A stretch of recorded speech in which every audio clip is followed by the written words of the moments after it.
Video número 24. Tanques de almacenamiento. Bueno, señores estudiantes, entonces vamos a iniciar otro capítulo acerca de los tanques de almacenamiento. ¿Qué son estos tanques? Pues son estructuras, muchas veces cuadradas, rectangulares o circulares, hechas en concreto, fibra de vidrio, lámina, etcétera, con objeto de almacenar una determinada cantidad de agua. Entonces, este almacenamiento se cumple con varios propósitos. Esa cantidad de agua que vamos a almacenar va a servir para darla a la red de distribución en situaciones como son cuando los consumos son altos, cuando el sistema tiene incendios o cuando hay una sobrecarga de dotación en la red de distribución. Por eso vamos a verlo dentro de varios puntos de vista este tanque de almacenamiento. Hay que decir que la entrada al tanque de almacenamiento, el caudal de diseño es un caudal máximo diario. Sin embargo, si no se hace tanque de almacenamiento, desde el desarenador a la red de distribución, debe de diseñarse toda esta aducción con un caudal máximo horario. O sea que el tanque de almacenamiento pues nos evita costos, ¿no? Bien, entonces vamos a ver qué es que nos habla las normas sobre este tipo de tanques. Dice, debido a que el consumo de agua de la población no es constante, sino por el contrario, varía según la hora del día, y dado que el caudal es teóricamente constante, es necesario la construcción de un tanque regulador que amortigue las demandas horarias. Ejemplo, digamos que el caudal máximo diario en una localidad es 30 litros por segundo. Vamos a ver ese. Siempre me va a llegar al tanque 30 litros por segundo. Pero ustedes saben que en la red de distribución, el caudal en la red de distribución es variable. Hay horas de menor consumo y horas de mayor consumo. Por ejemplo, las 2 o 3 de la mañana, pues el consumo va a ser bajísimo, digamos que es 10 litros por segundo. Y entonces me están llegando 30 y solamente necesito 10. Pero ¿qué sucede en las horas de la mañana, 6, 7 de la mañana? Que yo necesito 40 litros por segundo y solamente me están llegando 30. Entonces, ¿cuál es el beneficio del tanque? Que almacena cuando el suministro es bajo. Por ejemplo, a las 2, 3 de la mañana el suministro es de 10 litros por segundo. Entonces, yo tengo que me están llegando 30. Entonces, lo que me está sobrando, pues lo estoy dando, lo estoy guardando en el tanque. Pero ¿qué sucede a 6, 7 de la mañana? Necesito 40 litros por segundo, más de lo que me está llegando. Entonces, como yo he almacenado una determinada cantidad de agua, pues esa cantidad de agua que me sobra la voy a dar en las horas de mayor consumo. Entonces, ese es el propósito fundamental. Los tanques de almacenamiento juegan un papel básico para el diseño del sistema de distribución de agua, tanto desde el punto de vista económico, así como, ¿por qué económico? Porque si yo no diseño un tanque, la aducción la tendría que diseñar para un caudal máximo horario, así como su importancia en el funcionamiento hidráulico del sistema y en el mantenimiento de un servicio eficiente. Bueno, esto quiere decir que me regula las presiones de la red en las tuberías, ¿no? Las presiones en la red no pueden ser muy altas y entonces yo utilizo los tanques de almacenamiento como una especie de cámaras de quiebra de presión para que la red en la distribución no sea muy alta. Un tanque de almacenamiento cumple 3 propósitos fundamentales. Compensar las variaciones de consumo que se producen durante el día. Almacenar el agua en los periodos en los cuales el suministro de agua al tanque es mayor que el consumo, 30 y 10, ¿no? Suministrar parte del caudal almacenado en los periodos en los cuales el consumo es mayor que el suministro para suplir las deficiencias. En este caso, 40 necesito y 30 me están llegando. Dice, el otro propósito, mantener almacenada una cierta cantidad de agua para atender situaciones de emergencia, tales como incendios e interrupciones por daños en tuberías de conducción. Entonces, yo El tanque de almacenamiento me va a almacenar una determinada cantidad de agua. ¿Para qué? Para satisfacer el consumo. Pero le tengo que sumar un volumen adicional, ¿no?, para situaciones de emergencia, como por ejemplo los incendios o interrupciones en las tuberías. Hay un daño en la tubería. Entonces, diga ustedes, yo tengo capacidad suficiente para suministrar 3, 4, 5 horas más, porque tengo capacidad en el tanque. Entonces, o hay un incendio. Entonces, no, el caudal de incendios, pues me está acumulado en el mismo tanque y entonces yo puedo suplir eso sin daño a la población. Dice, mantener las presiones de servicio en la red de distribución, separando la red por zonas, alta, media, baja, para mantener las presiones en cada red dentro de los límites admisibles. Aquí tengo yo un perfil, ¿no? Digamos que toda esta es una población, pero resulta que la población es bajando. Mire, digamos que este es el perfil de la población. Pero por normas, ya veremos que en las redes de distribución, esta diferencia de niveles entre este punto y este punto de acá, o sea, la altura estática, no puede ser mayor de 50 metros. Y entonces cuando yo voy a diseñar, digo, no, veo a ver el tanque, ¿cuánto hay aquí? 150 metros. Entonces no puedo yo diseñar un sistema para 150 metros. Entonces tengo que hacer, yo disminuir las presiones. Entonces, ¿qué hago? Hago aquí una cámara distribuidora de caudales y mando un caudal a este tanque y divido esta zona, digo, bueno, a este tanque. Aquí en la cámara de distribución mando agua a este tanque y de la misma cámara de distribución voy a este tanque. Entonces, digamos que yo estoy distribuyendo acá, aquí y acá. Entonces, esta zona, entonces yo digo, ¿cuánto hay de aquí? 50 metros. Ah, está bien, 50 metros de aquí hasta acá, está bien. Las presiones 50 metros aquí, ¿no? Presiones estáticas. Entonces yo digo, mire, dividí las zonas en zona alta, zona media y zona baja por medio de tanques y estos tanques me quebraron la presión, ¿no? Y la altura estática es 50 metros, 50 metros, 50 metros, ¿no? Entonces, mire, mantengo las presiones dentro de cierto límite. ¿Qué pasaba si no tengo estos tanques? Que la red de distribución sería una tubería principal y yendo acá con una presión altísima, ¿no? Y entonces tendría que, ¿quién soportar esas presiones? Las tuberías. Por eso, generalmente ya distribuimos la red por zonas de alta, media y baja. ¿Qué ventajas tiene esto? Que la zona alta anteriormente se quedaba sin agua y la que más tenía agua es la zona baja.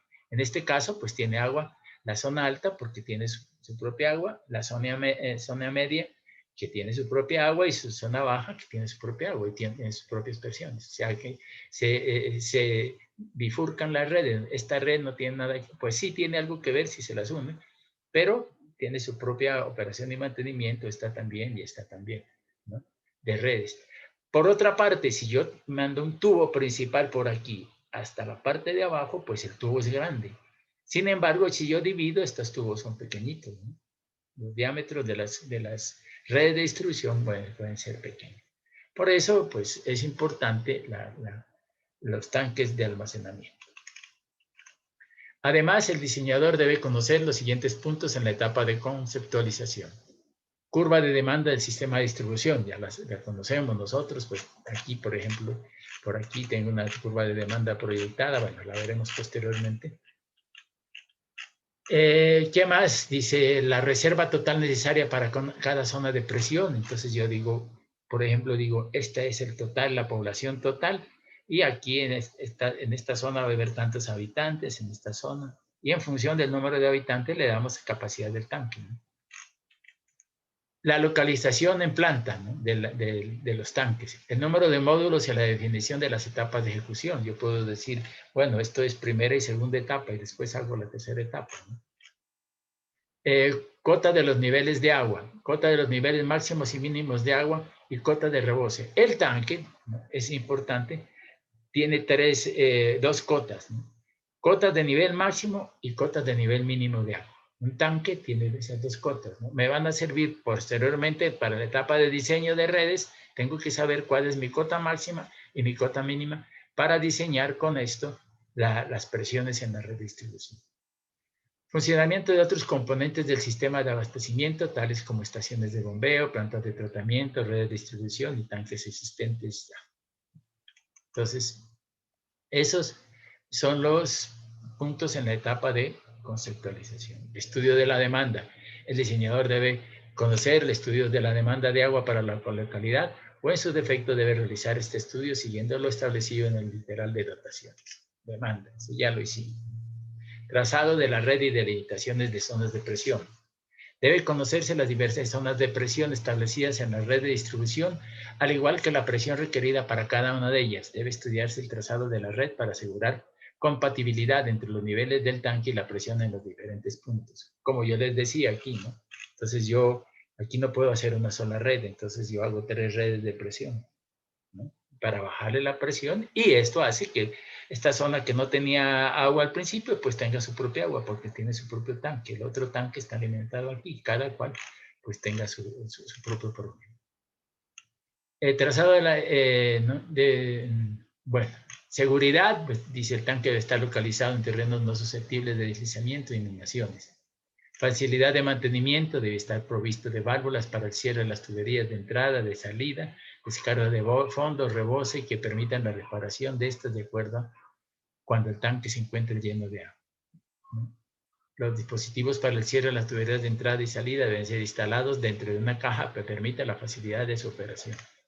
El diseño debe prever la forma de mantenimiento. Ya veremos cuando empecemos a ver la parte de tanques cómo hacemos el mantenimiento. Restricción de acceso. Debe tomarse las medidas de seguridad necesarias mediante cercados, ¿no? Vías de acceso restringidas, vigilancia o cualquier otra forma para evitar el acceso de personas extrañas a aquellas encargadas de la operación de mantenimiento. Eso no se puede entrar ahí, ¿no? Porque ya es, ese tanque es agua que va a la red. Tipos de tanques, dice, los tanques de almacenamiento pueden ser construidos directamente sobre la superficie del suelo o sobre torres cuando por razones de servicio se requiera elevarlo. Tanques superficiales, semienterrados y enterrados. Pues vamos a ver un tanquecito, por ejemplo, que tenemos por aquí. En esta parte tenemos, miren ustedes, ¿no? Este es un tanque semienterrado, ¿no? Un tanque de concreto de sección rectangular semienterrado. La entrada está por acá arriba y la salida es por acá abajo. Aquí hay una cajilla, ¿no? La cajilla que tenemos que hacer para que las válvulas para el funcionamiento sea adecuado. Pero este es semienterrado. Aquí está entrando el agua por la parte superior y aquí tengo una válvula que es la válvula de entrada. Bueno, entonces tenemos esos tanques que pueden ser en concreto, pues inclusive ya se están fabricando en fibra de vidrio, ¿no? En otros tipos de materiales, ¿no? Para disminuir costos, ¿no? Entonces, decíamos nosotros superficiales, este tipo de tanque posee placa de fondo que queda apoyada en su totalidad sobre el terreno. Estos tanques se proyectan cuando se encuentran en las proximidades de la ciudad o población, terrenos a suficiente altura para poder proyectar el tanque directamente soportado. Por ejemplo, aquí en Pasto, la planta de tratamiento de Centenario, pues está en la parte alta, ¿no? La de Mijitayo también, ¿no? Normalmente se diseñan cubiertos, siempre tienen que ser cubiertos, ¿no? Y en estructuras de concreto reforzado. Otro tipo de tanques es cuando no hay elevaciones, ¿no? Alrededor de la población, es una población plana. Entonces ahí utilizamos lo que se llaman los tanques elevados, ¿no? Aquí tenemos dos tipos de tanques elevados. Por ejemplo, este tanque elevado es tanque en concreto y este es en lámina. Entonces, aquí hay una diferencia, ¿no? Este es mucho más pesado que este, ¿no? Este tanque aquí, se está utilizando este tanque de concreto circular para lavar los filtros en la planta de tratamiento. Y este, pues, está en la vía, este es un tanque metálico, ¿no? Se utiliza, pues, el agua llega al tanque y el tanque distribuye la red. Son tanques de tipo metálico. Entonces, por ejemplo, en localidades que son zonas, sobre todo zonas costeras, ¿no? Se utilizan más bien tanques de concreto por la corrosión debida a los cloruros, ¿no? Entonces, estos tanques pues tienen sus problemas de corrosión. Entonces, si se van a trabajar en zonas costeras, es mejor pintarlas con pintura bituminosa, ¿no? Para disminuir su impacto y optimizar su funcionamiento. Entonces dice, se proyectan cuando en las proximidades de la localidad no existe terreno o suficiente altura. El diseño de estos tanques puede ser en concreto armado, metálico, de fibra de vidrio y dependerá de las condiciones locales de mantenimiento, agresividad por corrosión, etc. Lo anterior impone la selección de uno u otro tipo. Ahora se están utilizando tanques semienterrados de 30, 50, 100 metros cúbicos, ¿no? Ya, y hay inclusive hasta 200 metros cúbicos, ¿no? Tanques semienterrados, ¿no? Inclusive en reservorios se pueden hacer tanques, ¿no? Forma y profundidad, dice. La forma más adecuada de los tanques es circular, luego la cuadrada y la rectangular, que permiten aprovechar bien el terreno, especialmente si los depósitos están dentro de la zona urbanizada. Cuando los depósitos son múltiples, la relación entre el ancho y la longitud de cada unidad que produce el menor perímetro de muro es, o sea, la relación de ancho-largo tiene que ser de entre 3 y 4, en caso de 2 compartimentos. En caso de n compartimentos, pues la relación de A a B es igual a n más 1 sobre 2n.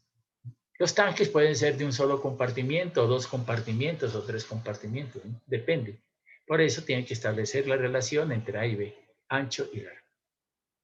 En los depósitos de mediana importancia, la profundidad del agua varía entre 2 y 3 metros.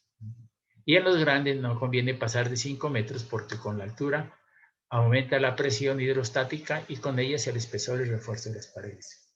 Entonces uno generalmente, por ejemplo, en instalaciones hidráulicas en edificios, coge de 2 a 3 metros, ¿no? Pero pues pueden haber hasta 5, pero el problema de los 5 es la estructura, ¿no? Tiene que ser mucho más reforzada por la altura. A la profundidad útil hay que agregar un espacio suficiente entre el nivel máximo de agua y la cubierta para que el aire suministrado por los ventiladores circule libremente sobre la superficie líquida. Hay que airear, ventear esos tanques, ¿no? Localización, dice. Para la ubicación de los tanques debe tenerse en cuenta las siguientes recomendaciones. Es conveniente que se ubique un tanque inmediatamente aguas abajo de las plantas de tratamiento. Miren, en la planta de tratamiento de Centenario, en Itayo, están inmediatamente aguas abajo, ¿no? Los tanques urbanos deben localizarse lo más cerca posible de la red de distribución, ¿no? Partiendo de los puntos altos de la población y asegurando el mantenimiento de presiones adecuadas. Entonces, al lado, ya. Sale y ahí mismo la red. El área para el emplazamiento del tanque no podrá situarse en zonas que presenten drenaje natural de agua lluvia o que sean susceptibles de inundaciones. En caso de que exista la posibilidad de paso de agua lluvias en las cercanías del tanque, deben evitarse infiltraciones hacia el interior del tanque. La localización del tanque debe garantizar la presión mínima en la red de distribución. Como yo les decía, presión mínima en la red, la nueva norma RAS me dice que la presión mínima es de 10 o 15 metros, ¿no?, de presión. En zonas rurales, pues puede ser presión mínima de 5 metros. Pero la diferencia estática es mínima 50 metros. Si el tanque es enterrado o semienterrado, debe estar alejado de cualquier fuente de contaminación, tales como pozos sépticos, depósitos de basura, letrinas, sumideros, corrales, y debe tener cubierta, siempre cubierta. Si el tanque es metálico, debe situarse en zonas donde se minimice el riesgo de corrosión, ¿no? Entonces hay que ver, si está enterrado, pues que el pH del suelo. Número mínimo de tanques de almacenamiento. Todos los sistemas de suministro de agua potable deberán contar con tanques de almacenamiento. El número de tanques para atender el volumen necesario de almacenamiento debe determinarse con base en un análisis técnico y económico de alternativas, de acuerdo con los criterios de compensación, regulación y operación del sistema.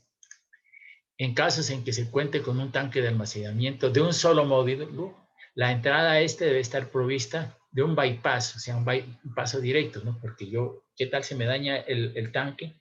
Entonces, por eso hago el bypass, ¿no? Entonces, se me daña el tanque, entonces funciona el bypass, o sea, por hacer operación y mantenimiento. La entrada a este debe estar provista de un bypass para facilitar las labores de mantenimiento y limpieza, sin afectar la continuidad del servicio. El caudal de diseño. Decíamos nosotros que el caudal que entra es un caudal máximo diario, porque viene de la aducción y la aducción tiene un caudal máximo diario. Sin embargo, el caudal que sale a la red de distribución es un caudal máximo horario. Por lo tanto, el caudal de diseño, pues para la salida es el caudal máximo horario. Requisitos de diseño de tanques de almacenamiento. Durante la ejecución de los diseños de todos los tanques de almacenamiento debe tenerse en cuenta los siguientes aspectos. Estos son normas RAS, ¿no? Los tanques deben funcionar hidráulicamente con esquema de mezcla tipo FIFO. Lo primero que entre, lo primero que sale.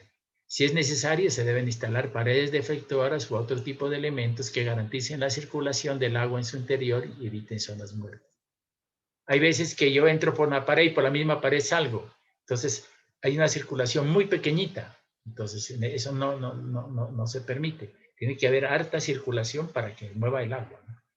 Las esquinas de los tanques deben proyectarse achaflanadas, ¿no? Todos los tanques deben contar con sistemas de renovación de aire. Hay que tener esos tubos, ¿no? Un tubo de ventilación en PVC o diferentes tipos de aireadores que existen. El cálculo del borde libre se debe realizar de acuerdo a las condiciones sísmicas del terreno y el oleaje interno que se pueda producir en un evento sísmico. En todo caso, como mínimo se debe tener un borde libre de 0,30 metros. Las ventanas o elementos de ventilación deben contar en todo momento con sistemas que impidan la entrada de sustancias contaminantes o vectores. Si yo coloco un tubo de ventilación, pues ese tubo de ventilación tiene que tener a la salida una malla, ¿no? Porque si no, insectos, roedores se van a pasar, ¿no? O faroletas de ventilación, en ese caso de faroletas, pues yo debo de alrededor de la faroleta meterle un elemento que no permita el paso de insectos. Bien, se permite la recolección a la entrada de los tanques de almacenamiento, se permite la recloración, ¿no? A la entrada de los tanques de almacenamiento en aquellos casos en que se requiera para garantizar los niveles de cloro residual en toda la red que permanezcan dentro de los rangos establecidos por la norma. Con el fin de alcanzar lo anterior, es necesario monitorear constantemente las concentraciones de cloro a la salida del tanque. Esa es una de las cosas, ¿no? El tanque de almacenamiento no es un tanque de cloración. Vamos a verlo en plan de tratamiento, que hay lo que es el tanque de almacenamiento y el tanque de contacto de cloro o cloración. Eso es independiente, ¿no? Entonces, pero en casos especiales, cuando necesite recloración, o sea, que vaya por la red, yo puedo utilizar un tanque y meterlo allí, pero fuera del tanque de la planta, ¿no? Dice, la tubería de salida debe ubicarse de tal manera que para niveles mínimos de operación no se garanticen vórtices ni la entrada de aire ni se permita la resuspensión de sedimentos. Entonces hay que diseñar nosotros esta tubería de salida. Vamos a ver en algunos casos cómo podemos hacer esto. Todos los tanques de almacenamiento deben contar con una pendiente en el fondo que facilite la evacuación de los lodos y las labores de limpieza. Entonces tenemos que limpiar, ahora veremos eso. El terreno sobre el cual están construidos los tanques de almacenamiento debe contar con sistemas de drenaje. Todos los tanques deben contar con sistemas de alivio que tengan la capacidad de evacuar excesos. Estos sistemas deben dimensionarse con el fin de evacuar el caudal máximo diario para el horizonte del diseño. ¿Por qué? Porque el caudal máximo diario es el que me llega. Cada uno de los módulos en que está dividido un tanque de almacenamiento debe contar al menos con una entrada para facilitar el ingreso de los operarios. En los tanques que encuentren con un volumen de mayor de 10.000 metros cúbicos, se debe disponer de un sistema de válvulas de cierre automático configurable para emergencias mediante la operación automática local y remota. O sea que ya más de 10.000 metros cúbicos. Ahora ya casi todas las plantas vienen para ¿qué es? Trabajo por medio de computadoras, ¿no? Ya tiene todos los datos y va manejando el computador y vienen sistemas electrónicos que manejan la planta, ¿no? Inclusive sin necesidad del personal. Capacidad de almacenamiento. Vamos a ver cuál es la capacidad de almacenamiento de esos tanques, es lo que me interesa. Dice, volumen útil del tanque de almacenamiento. El volumen de diseño debe ser la mayor cantidad obtenida entre la capacidad de regulación y la capacidad de almacenamiento. Entonces vamos a ver cuál es la capacidad de regulación y vamos a ver la capacidad de almacenamiento. Entonces, la capacidad de almacenamiento debe ser igual a 1/3 del volumen distribuido a la zona que se va a ser abastecida en el día de máximo consumo. El volumen, ¿cuánto es? Entonces, el volumen estará en función del volumen máximo diario, ¿no? En este caso, pues el volumen máximo diario está en función del caudal máximo diario. La capacidad de regulación se debe estimar, ¿no? Se debe estimar a partir de los patrones de consumo de cada zona abastecida mediante el empleo de métodos gráficos o análisis. Esta es la capacidad de regulación. Entonces, la capacidad de almacenamiento ya la tenemos aquí y la capacidad de regulación en base a los gráficos. Entonces dice, el volumen de almacenamiento determinado se debe incrementar para provisión de control de incendios estructurales en los siguientes porcentajes. De acuerdo con el nivel de riesgo establecido en los planes de gestión de riesgo y estrategia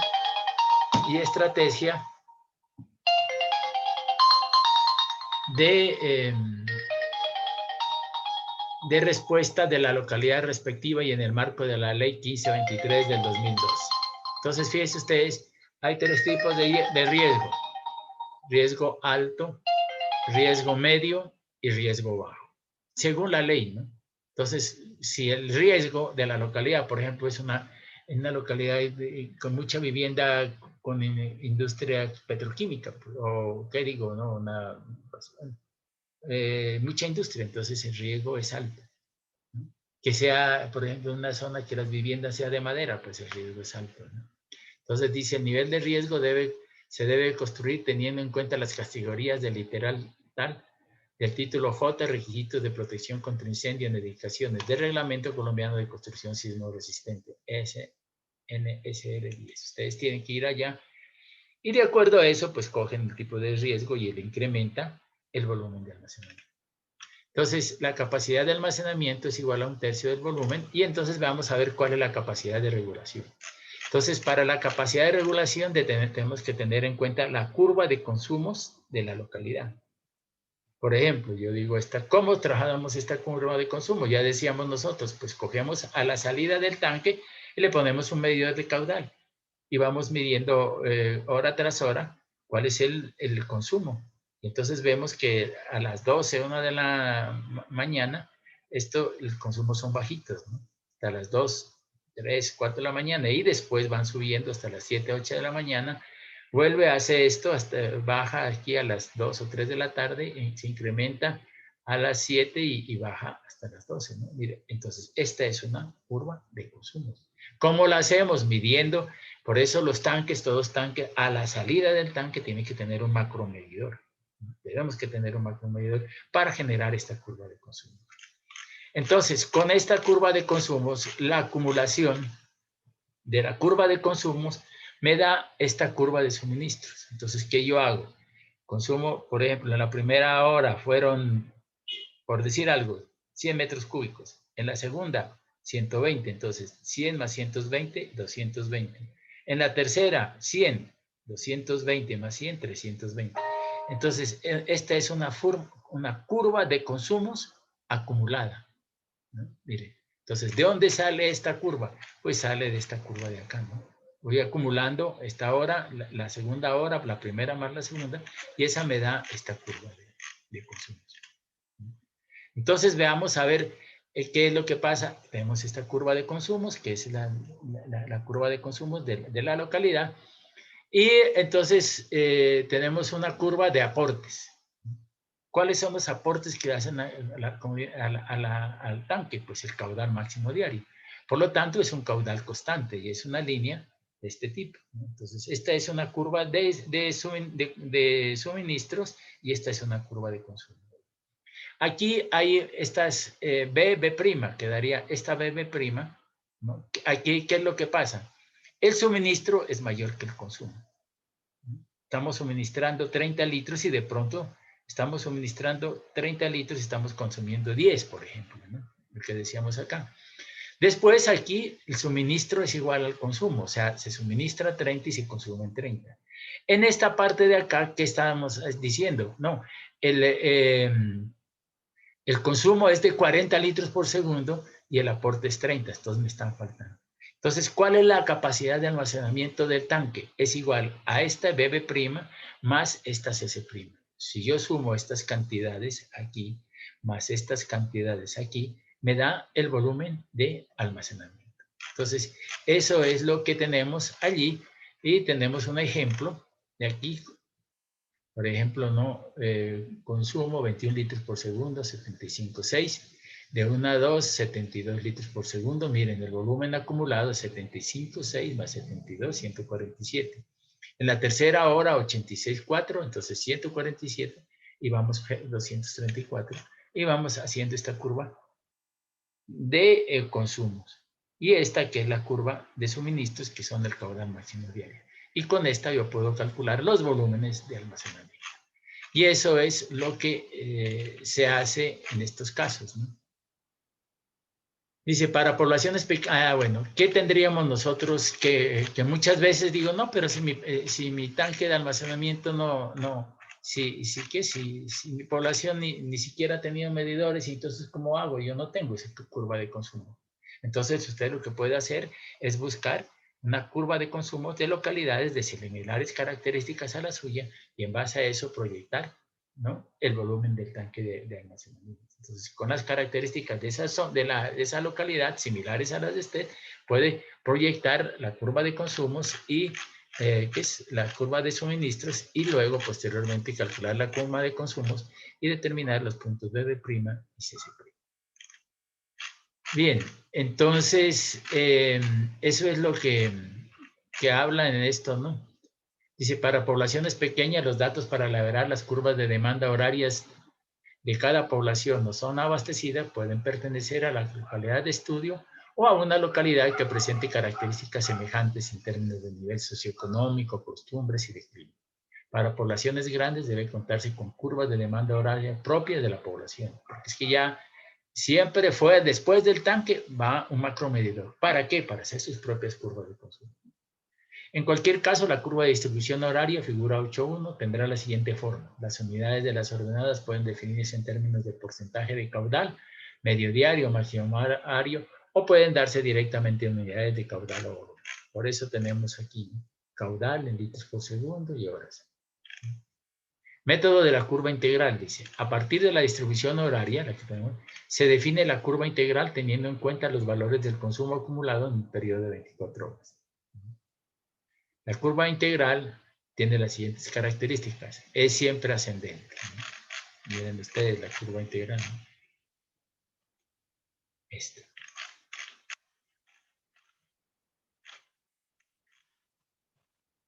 ¿Qué más tenemos? Dice, la ordenada en cualquier punto representa el consumo total hasta ese momento. La pendiente en cualquier punto representa el consumo instantáneo. Una vez determinada la curva integral de consumo, se debe establecer la curva de suministro, la cual puede ser del tipo, del cual depende del tipo de tanque que tenga, si es un tanque alimentado por gravedad o por bombeo. Entonces, esta es la curva integral, como la hacemos con los medidores, midiendo cada hora, y si yo tengo allí, pues puedo medir cada semana y varias semanas y sacar una curva integral promedio. No se tiene en cuenta en esta curva integral cuando son situaciones, cuando hay incendios o paralización de la redistribución, no se tiene en cuenta para estos datos de curva integral. Entonces, dice alimentación, y si se coge la curva de variaciones horarias para un día típico, la cual se prepara de los registros de consumo de hora por hora del día típico escogido. Se traza la curva de consumos acumulados construida con base en la curva del paso 1. Se traza la recta A, cuya pendiente representa el promedio de los consumos, uso medio, y las tangentes trazadas a la curva de consumos acumulados. Paralelas a A representan las horas coincidentes con el consumo medio, observándose por lo tanto para el resto del día, las horas mayor o menor consumo respecto al gasto medio.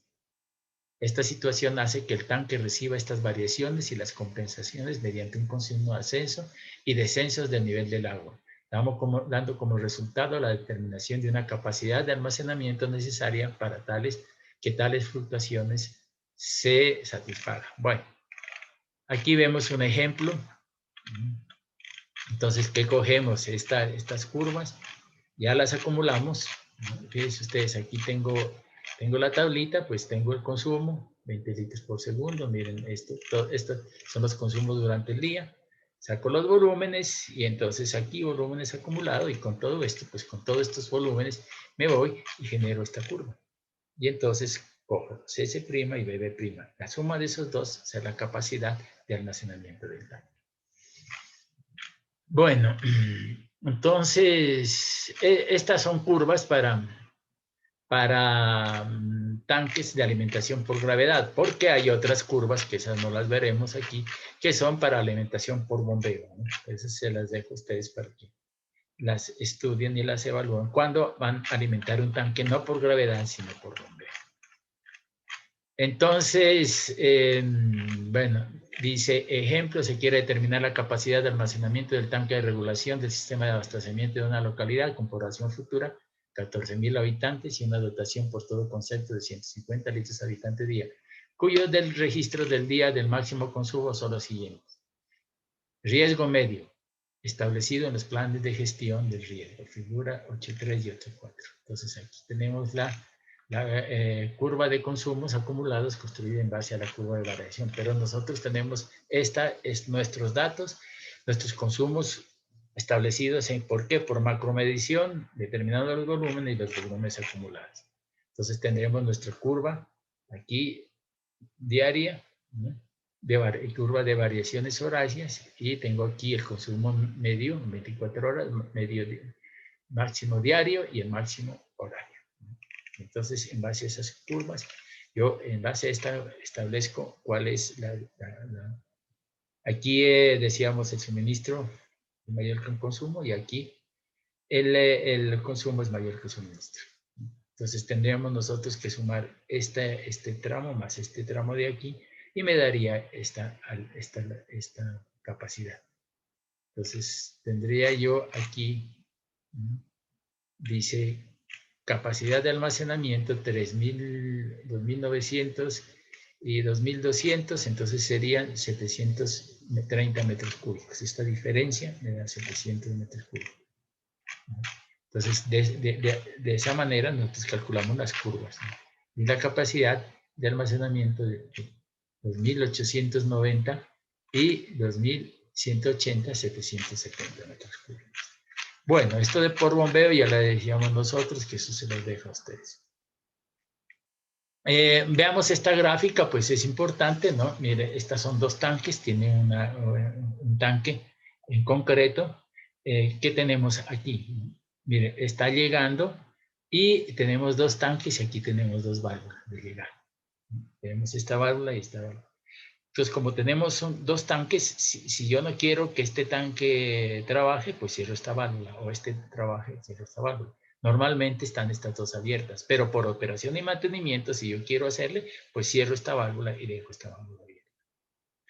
Esta es la zona de llegada, ¿no? La otra, fíjense ustedes, esta es la zona de llegada, ¿no? Puedo llegar con la válvula aquí, subir y salir en el tanque por la parte superior. Miren ustedes esta válvula, ¿no? Aquí esta válvula, cuando diseñábamos aducción a la planta o al tanque, estaba esta válvula. Y aquí hay que ponerle un registro, una calavera, cualquier cosa y decirle que no me la abran rápidamente, porque si no se rompe la tubería de aducción, ¿no? Entonces, cierra esta válvula al tanque. El tanque tiene, miren ustedes, esta parte de salida, ¿no? Este es un vertedero, ¿no? del tanque 1 y atrás el vertedero del tanque 2. Esto es cómo se diseña para que por aquí salga el caudal máximo diario.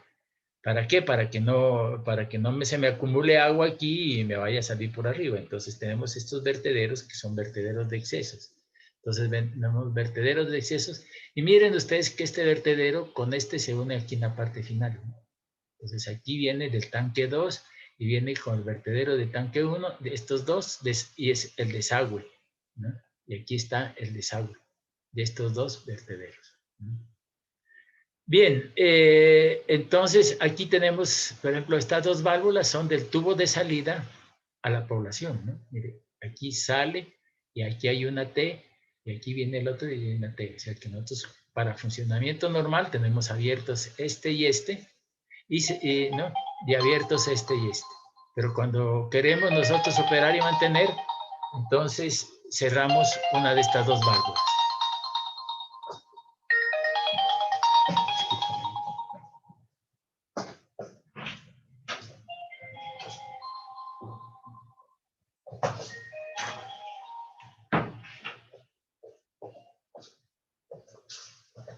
Bueno, entonces eso es lo que tenemos allí en la entrada y en la salida, ¿no? Aquí no lleva bypass porque si quiero yo reparar un tanque, no es más que cierro esta válvula, ¿no? Y entonces entro y aquí, ¿no? Y cierro esta válvula ¿no? Esta válvula, desocupo ese tanque y me queda funcionando un tanque. Los materiales del tanque, dice, deben resistir los empujes hidrostáticos, así como las fuerzas causadas por empuje de tierra y de flotación, en los casos de tanque enterrados o semienterrados, cuando el tanque se encuentre desocupado. Eso, ahí ya, cuando está desocupado, no hay empuje del agua, sino del terreno. Pues los materiales son de concreto, ahora pues está mucho utilizándose fibra de vidrio. Presión en la tubería de alimentación. La presión en la tubería de entrada debe garantizar que el agua alcance el nivel máximo esperado, más una altura de 5 metros cuando la alimentación del tanque sea por la parte inferior de este. 5 metros, ¿por qué? Porque de esos 5 metros, 3 metros son del tanque y 2 que dejamos nosotros altura libre. Niveles. Estos niveles son importantes, máximos y mínimos del tanque. Deben ser fijados de tal manera que las presiones en la red de distribución se hallen dentro de los límites aceptables de servicio establecidos en el literal sobre presiones en la red de distribución. Para los niveles máximos y mínimos establecidos en cada uno de los tanques de compensación, debe verificarse las presiones máximas y mínimas de la red de distribución, siguiendo con lo establecido en el literal sobre cálculo hidráulico de la red.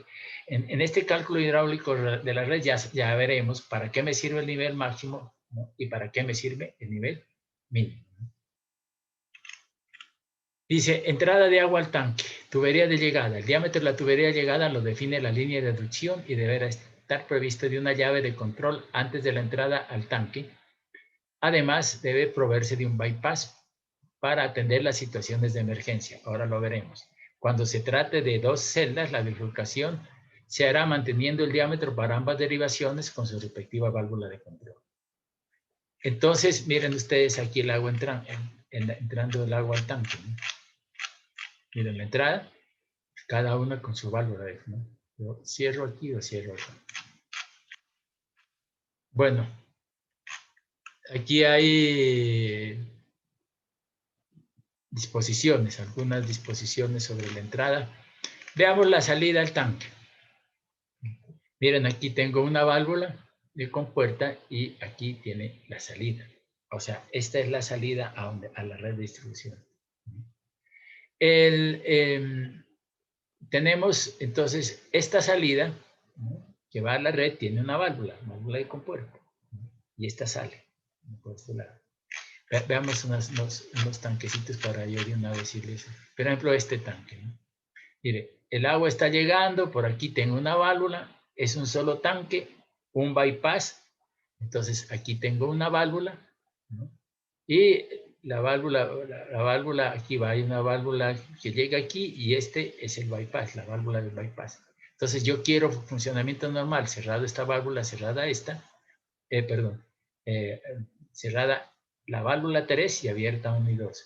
Y si yo quiero hacer operación de mantenimiento del tanque, pues cierro 1, cierro 2 y sale 3. Aquí tengo una válvula 4, ¿no?, que esta es la que me sirve para lavar el tanque. Los tanques tienen que tener una pendiente, miren, la pendiente del tanque, no van horizontales, sino que le dan una pendiente del 2%, del 2-3%. ¿Por qué? Pues para que resbale los sólidos hasta esta parte que yo voy a hacer el desagüe. Entonces aquí en el fondo tengo una válvula, tengo el sistema de desagüe. Entonces yo abro esta válvula y salen todos estos lodos de aquí a aquí y lo boto. Hago el lavado del tanque y una vez haga el lavado del tanque, pues cierro esta válvula, ¿no? Cierro esta válvula de bypass y abro 2, 1 y 2. Y queda en funcionamiento el sistema. Entonces aquí tengo una parte de desagüe. Entonces voy a botar los desagües, los lodos que están aquí y aquí en la parte superior del desagüe tengo el rebose, ¿no? Entonces si yo veo aquí, yo veo dos tipos de tubería, ¿no? Este es para la salida y este es para el rebose.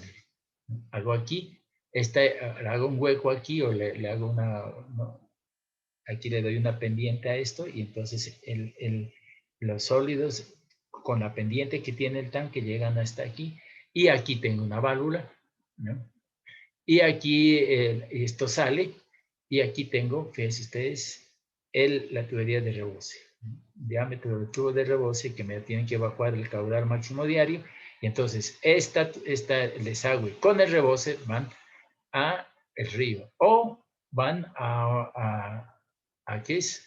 A un sitio donde le hagan disposición de biosólidos, ¿no? Entonces, aquí están los dispositivos. Entonces, esta es la tubería de salida. Si nosotros vemos el gráfico, pues aquí miren ustedes, ¿no? La tubería de salida, decíamos, miren, aquí hay dos tuberías de salida. Está esta tubería y está esta otra tubería. Aquí tiene la de rebose, la tubería de rebose, pero también a esta tubería de rebose, por aquí hay una T que se une, lo que decíamos nosotros, a la tubería de rebose. Mire, se le une la tubería, la válvula, y entonces por un solo tubo vamos a botar el rebose y el desagüe. Tenemos, dice, la salida del agua del tanque debe ser independiente de la entrada y deben evitarse zonas sin flujo en el tanque. Esa es otra cosa, ¿no? Decíamos nosotros, si vemos el tanque aquí, si vemos el tanque, decíamos que esto, pues aquí tenemos entrada por acá y salida por aquí, ¿no? Entonces, podría ser entrada por arriba y salida por debajo. Pero, por ejemplo, nosotros podemos hacer este mismo tanque, pero entrando por aquí y saliendo por acá. Entonces, entrada y aquí salida. Sí, entonces aquí se le pone esta pantallita o manhole para que el agua haga esto, dé la vuelta y salga por aquí. Esta pantallita que es importante para que haya movimiento, porque si hay zonas muertas, pues se me generan problemas, ¿no? Sobre todo de tipo biológico. Entonces, mire, entrada, salida y aquí el bypass. Y aquí rebose, la tubería de rebose, la tubería de desagüe y va directamente al desagüe. Esto en la parte superior del tanque, sobre la tapa superior, pues lleva las tuberías de ventilación. Bueno. Entonces, ¿qué tenemos aquí? Dice, debe ser posible la salida, debe colocarse opuesta a la entrada. En caso de no ser posible, debe colocarse mamparas dentro del tanque para lograr un mayor tiempo de retención en el agua en el tanque. El diámetro de la tubería de salida depende del diámetro de la tubería matriz de distribución o la tubería de conducción. El sistema de salida debe minimizar las pérdidas de energía, evitando superar un valor de 0,50 metros, ¿no? La línea piezométrica. Debe evitarse la formación de vórtices. ¿No? Esto son datos. El rebose, todo tanque de compensación debe tener un sistema de rebose. Ya lo veíamos aquí, miren, el rebose por aquí, allá también lo veíamos, ¿no? Entonces, dice, debe tener un sistema de rebose con el fin de evacuar las posibles caudales de exceso. El rebosadero debe estar dimensionado para evacuar el caudal máximo de entrada, cumpliendo con los siguientes requisitos. Dice, bueno, aquí debe cargar por medio de una tubería vertedero en una cámara independiente tan próxima al tanque como sea posible. De allí debe ser evacuada la tubería de limpieza del agua. En caso de utilizar tubería como rebose, debe terminar en un tramo recto. Entonces, hay especificaciones. Desagüe, dice, debe colocarse una tubería de desagüe sobre el fondo que permita el vaciado del tanque en tiempo especificado en el literal 8 días. Entonces, hay un tiempo de que yo tengo que desocupar el tanque. El piso debe tener una ligera pendiente hacia la tubería de desagüe, ya veíamos, ¿no? Medición de caudal para poblaciones pequeñas, debe colocarse totalizadores en la tubería de salida del tanque que permitan determinar los volúmenes suministrados en forma diaria. Para poblaciones grandes debe localizarse medidores totalizadores en la tubería de salida del tanque. Es decir, siempre. ¿Por qué? Porque tenemos que saber cuál es con ese caudal de salida. Y, por ejemplo, yo sé la cantidad de agua que estoy entregando a la red y sé la cantidad de agua que facturo, y entonces esas diferencias son pérdidas, ¿no? Entonces, esa evaluación me sirve a mí para ver en la parte administrativa qué es lo que está pasando, ¿no? ¿Por qué esa cantidad de pérdida? Puede ser que hayan daños, fugas, etcétera, pero también que hayan conexiones cerradas ilícitas. Bueno, sistemas de drenaje alrededor del tanque. Otras complementarias, impermeabilización,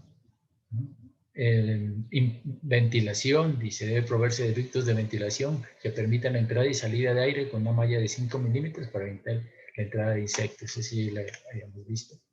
Caudal de aire.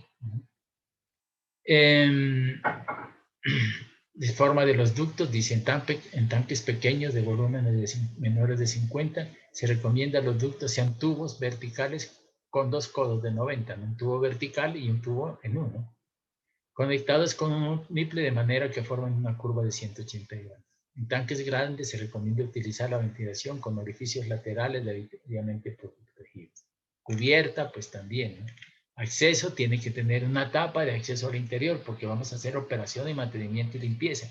Por lo tanto, hay que hacerle una tapa al tanque, ¿no? El tanque va a ser de concreto, ¿no? Bueno, dice, el acceso debe sobresalir mínimo 5 centímetros por encima de la cubierta, ¿no? O sea que yo de la tapa de la cubierta le hago 5 centímetros más alto. ¿Para qué? Para que la agua lluvia no se me vaya por la tapa, ¿no? Iluminación, señalización, desinfección, hay que desinfectar estos tanques. Bueno, entonces vamos a ver disposición de las válvulas y bueno, entonces vamos a ver tanque con un solo compartimiento, ya lo veíamos, llegada, una válvula de entrada, una válvula de salida, en este caso 1, 2, y aquí la del bypass. Entonces, funcionamiento normal, 1, 2 abierta y 3 cerrada. Funcionamiento de emergencia, 1 cerrado, 2 cerrados y 3 abiertos, para que funcione y no. El rebose, pues cuando quiero hacer limpieza, abro 4, y aquí el rebosadero que se lo conecta al desagüe de rebose. Esta es con doble compartimiento con este motor. Estos sistemas son con doble compartimiento. Ya muchas veces el doble compartimiento, ya lo vimos nosotros, ¿no? Pero aquí se le ha puesto doble compartimiento con bypass. Miren ustedes, 1 y 5 abiertos, ¿no? Y 2 y 7 abiertos, ¿no? O sea, 2, ¿no? Perdón, 2 y 6 abiertos, 2 y 6 abiertos, ¿no? Entonces, esto está en funcionamiento normal, miren, ¿no? Viene el agua por aquí, 4 es cerrada, que es la válvula del bypass, ¿no? Entonces el agua viene por aquí, con 6 también por aquí, el agua sale, ¿no? Pero si queremos nosotros que hay un daño en todo este sistema, pues cogemos y nosotros cerramos 2 y 6 y pasa por 4, ¿no? Eso es lo que sucede. Si yo quiero suspender un servicio de un tanque, pues yo cierro 1 y cierro 2 y listo, ¿no? El tanque, y me funciona por el otro lado. Este es el mismo desagüe, pero fíjense ustedes, la entrada por acá y la salida por acá. Este es el mismo, la entrada por este lado y la salida por este lado de acá, ¿no? Y como le digo, hay que hacer esas pantallitas para evitar que el agua se quede en la parte interna. Bueno, entonces con esto terminamos la primera parte de los tanques y veremos ya posteriormente la segunda parte. Como siempre, señores estudiantes, muchas gracias, muy agradecido, y energías positivas.